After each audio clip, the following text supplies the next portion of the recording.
There are seemingly endless techniques and tools for improving your coffee, but people often overlook something that can make an astounding difference: water. While water itself is flavorless and colorless, the water we drink comes with innumerable variations of minerals and pH balances. These variations can seem subtle, but the impact they can have on the flavor of your coffee is substantial. So what makes for good water? Well, that's a tricky question, and it depends quite a bit on what brew method you're using. So let's start with what makes for bad water. First off, any water that has odor or color should be avoided. This may be incredibly obvious, but it's an important first step. Luckily for most, this is scarcely an issue, and if it is, the solution is quite simple. Any fridge, faucet, or pitcher filter system should be sufficient to remove any color or odor from your water. It may seem like we have a blank slate, but we're not quite there yet. While we may have removed odor, flavor is a different story. If you've tasted one state's tap water against another's or prefer a specific brand of bottled water, you're familiar with this issue. The specific combination of dissolved minerals in water can result in vastly different mouthfeel and flavor. In order to protect your equipment from scale buildup, you need to avoid particularly hard water. If you're making pour-over, a little scale buildup in your kettle isn't going to hurt anyone.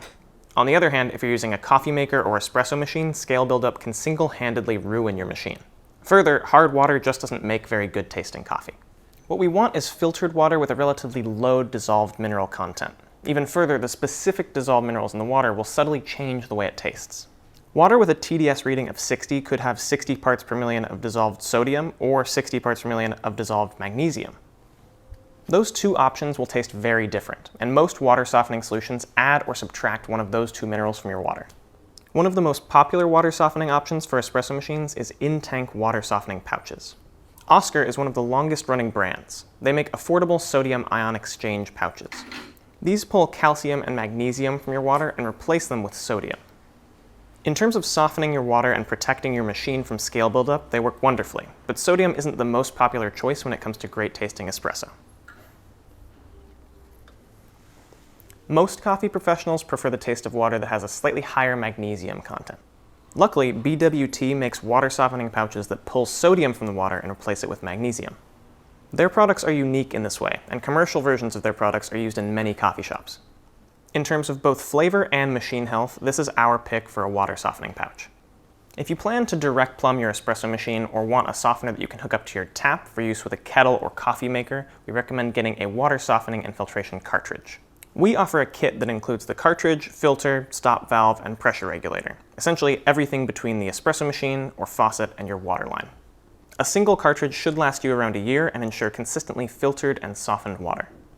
Aside from being vital for direct plumbed espresso machines, it's also the best set and forget option. But what if you want to have complete control over the mineral content of your water to ensure optimal taste and espresso machine safety? The best way to accomplish that is to start with reverse osmosis or distilled water and add a product called third wave water. Each of these packets contains a precisely formulated combination of minerals for 1 gallon of water. Simply add the packet, shake or stir, and give it some time to fully dissolve. If you already have a reverse osmosis system, this is a no-brainer, and many dedicated home baristas prefer third wave water for its flavor and consistency. If you've already invested in nice coffee equipment, the next step is to invest in good water, not least because it's the best insurance policy you can get for an espresso machine. Regardless of how you brew or what your plumbing may be, there's a straightforward option to guarantee that your water is perfect for making delicious coffee. If this video answered your questions about water hardness, be sure to hit the like button. If it didn't, or if you have any other questions, I'd be glad to field them in the comments below. For more coffee knowledge, subscribe, and as always, thanks for watching.